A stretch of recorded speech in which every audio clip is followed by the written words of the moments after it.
नमस्कार, संवाद पर आपका स्वागत है। मैं हूं चेतना शर्मा आपके साथ। और मृधा परिवार की निजी संपत्ति की लड़ाई अब सोशल मीडिया पर आ गई है। जी हाँ, नागौर की राजनीति में मृधा परिवार केवल एक उपनाम नहीं है, बल्कि दशकों से सत्ता, प्रभाव और सामाजिक पकड़ का प्रतीक रहा है। ऐसे में अगर इस परिवार के भीतर 150 गज जमीन को लेकर विवाद सार्वजनिक हो जाए, वो भी सोशल मीडिया पर, और पुलिस थाने तक ये मामला पहुंच जाए, तो ये मामला केवल पारिवारिक नहीं रहता है, वो राजनीतिक संकेत बन जाता है। जी हाँ, सही समझ रहे हैं आप। पूर्व सांसद डॉक्टर ज्योति मिर्धा और उनके चचेरे भाई मनीष मिर्धा के बीच जो टकराव सामने आया है, वो जमीन के एक छोटे से टुकड़े से शुरू होकर विरासत, प्रभाव और भविष्य की राजनीति तक फैलता हुआ दिखाई दे रहा है। अब आपको बता दें कि क्या है पूरा मामला। विवाद की जो जड़ है वो है 150 वर्ग गज का समाधि स्थल। वो मिर्धा परिवार के लिए केवल जमीन का टुकड़ा नहीं है, बल्कि वंश स्मृति और राजनीतिक विरासत का प्रतीक है। यही कारण है कि जमीन पर अधिकार की लड़ाई भावनात्मक भी है और रणनीतिक भी है। अब मनीष मिर्धा की माने तो इसे पूर्वजों की अस्मिता वो कहते हैं और हिंदू संस्कारों से जोड़कर देखते हैं, जबकि ज्योति मिर्धा की माने तो इसे कानूनी स्वामित्व और नियमों के दायरे में रखकर वो बात कर रही हैं। दोनों की दलीलें अलग हैं, लेकिन दोनों का मंच एक ही है, जनमत।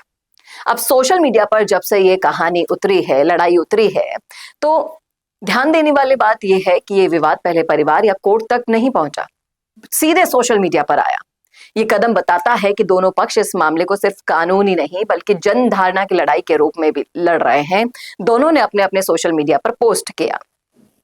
पहले देखिए मनीष मिर्धा की भावुक पोस्ट। वो सीधे सहानुभूति बटोरने की कोशिश कर रहे हैं। विदेश में रहते हुए ज्योति मिर्धा का लंबा जवाब जब आता है, तो वो दर्शाता है कि वो इस मुद्दे को राजनीतिक छवि पर हमला मान रही है, न कि केवल पारिवारिक विवाद। अब राजनीति चमकाने का आरोप कितना सच है, कितना रणनीति है, ये वाकई में सोचने वाली बात है। क्योंकि ज्योति मिर्धा का ये कहना है कि पूरा मुद्दा राजनीति चमकाने का प्रयास है, अपने आप में कई सवाल खड़े करता है। अगर ऐसा है तो सवाल उठता है कि किस राजनीति की तैयारी? क्या ये मिर्धा परिवार के भीतर भविष्य के नेतृत्व को लेकर संघर्ष है, या फिर उस दौर की झलक है जब पारिवारिक विरासत को ही राजनीतिक पूंजी मान लिया जाता है? वहीं मनीष मिर्धा ने आरोप लगाया कि जमीन बेचने की तैयारी तो है और समाधि स्थल सौदे में बाधा बन रहा है। ये दावा जमीन के मूल्य से ज्यादा नियत पर सवाल खड़ा करता है। अब जब ये मामला सोशल मीडिया से बातचीत के दौरे के बाद पुलिस केस पे पहुंचा, तो हाल ही में जो एफआईआर दर्ज हुई, इस पूरे मामले को एक नया मोड़ मिला। जब गुंडा तत्वों, धमकी और तोड़फोड़ जैसे आरोप सामने आते हैं ना, तो स्पष्ट हो जाता है कि मामला अब भावनात्मक बहस से निकलकर कानूनी और आपराधिक दायरे में एंटर कर चुका है।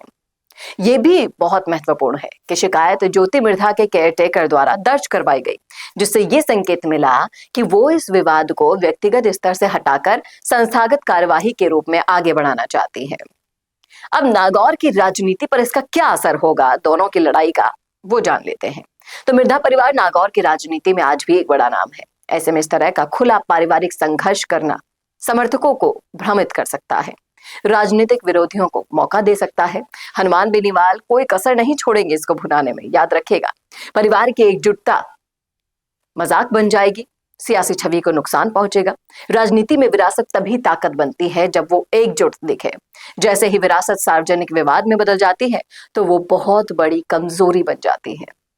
अब मिर्धा परिवार का ये विवाद कागजों में भले ही 150 गज जमीन का हो, लेकिन सियासत में इसका दायरा कहीं बड़ा है। ये मामला बताता है कि आज की राजनीति में जमीन, स्मृति, संस्कार और सत्ता सब एक दूसरे में गुथे हुए हैं। आने वाले समय में ये देखना वाकई में दिलचस्प होगा कि ये लड़ाई अदालत में सुलझती है या फिर राजनीतिक मंच पर। लेकिन इतना तय है कि इस विवाद ने नागौर की राजनीति में एक ऐसी दरार दिखा दी जिसे भरना आसान तो नहीं होगा, और जिसका राजनीतिक फायदा हनुमान बेनीवाल जैसे नेता बखूबी उठाएंगे। क्या कहते हैं आप इस मुद्दे पर? रखिएगा राय कमेंट बॉक्स में। कैसा लगा वीडियो बताना ना भूलेगा, और ऐसे वीडियोस के लिए देखते रहिए संवाद भारत का, भारत के लिए। नमस्कार।